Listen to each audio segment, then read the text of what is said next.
Top 5 des présidents africains qui ont marqué l'histoire par leur œuvre numéro 5, Thomas Sankara. Surnommé le président des pauvres, il a profondément transformé le Burkina Faso en seulement quelques années.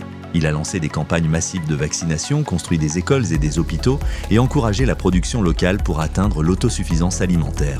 Il a aussi interdit certaines pratiques comme les mariages forcés et a défendu avec force les droits des femmes. Son engagement contre la corruption et son mode de vie simple ont fait de lui un symbole d'intégrité en Afrique. Numéro 4, Léopold Sédar Senghor. Premier président du Sénégal indépendant, il a posé les bases d'un État stable et démocratique. Grand intellectuel et poète, il est le fondateur du concept de la négritude, qui valorise l'identité culturelle africaine. Il a aussi contribué à la création et au rayonnement de la francophonie dans le monde, tout en développant l'éducation et la culture dans son pays.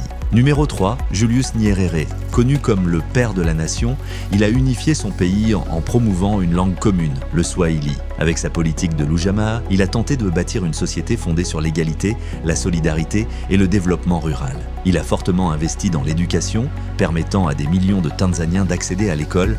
Numéro 2, Kwame Nkrumah. Figure majeure de l'indépendance africaine, il a conduit le Ghana à devenir le premier pays d'Afrique subsaharienne à obtenir son indépendance en 1957.